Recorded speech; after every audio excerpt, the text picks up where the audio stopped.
Aujourd'hui, je vous emmène sur le diagnostic de performance énergétique d'une maison qui date de 1932. Elle a une surface habitable de 261 mètres carrés. Cette maison est sur 3 niveaux. RDC avec garage, buanderie et cellier, premier étage avec séjour, bureau et cuisine, deuxième étage avec chambre et salle de bain. Ce diagnostic m'a donné du fil à retordre, car pour un DPE, on doit prendre en compte la surface de référence, qui comprend la surface habitable, plus les vérandas chauffées et les locaux chauffés, avec une hauteur sous plafond supérieure à 1,80 mètres.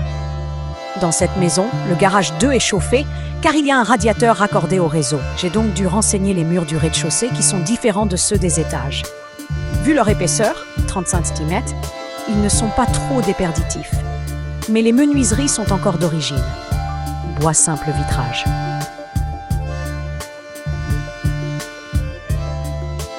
Malgré son âge, cette maison a été bien rénovée. On peut observer que les coffres des anciens volets roulants ont été isolés et que les fenêtres des différentes pièces de vie ont été changées. Vous pouvez voir que les fenêtres sont principalement en double vitrage avec une lame d'air de 20 mm et en vire. Qu'est-ce que le vire ? Il s'agit d'un vitrage isolant renforcé, c'est-à-dire un double vitrage avec une fine couche peu émissive sur une des faces intérieures, ce qui améliore son isolation thermique. Nous avons encore quelques menuiseries d'origine en bois simple vitrage, mais elles se trouvent dans des pièces annexes ou des zones de passage. Elles n'ont pas été changées car ce n'était pas la priorité du propriétaire.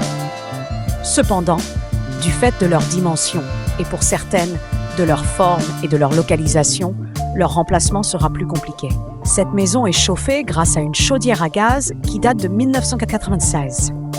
Dans le séjour, on trouve également une cheminée à foyer ouvert. Ces deux moyens de chauffage sont plus économiques qu'un chauffage entièrement électrique. On trouvera également dans chaque salle de bain des chauffe-serviettes électriques conformes aux normes françaises. L'eau chaude sanitaire est fournie par un ballon de 200 litres situé au rez-de-chaussée, dans la buanderie. Il date de 2018 et ne dessert que des pièces éloignées.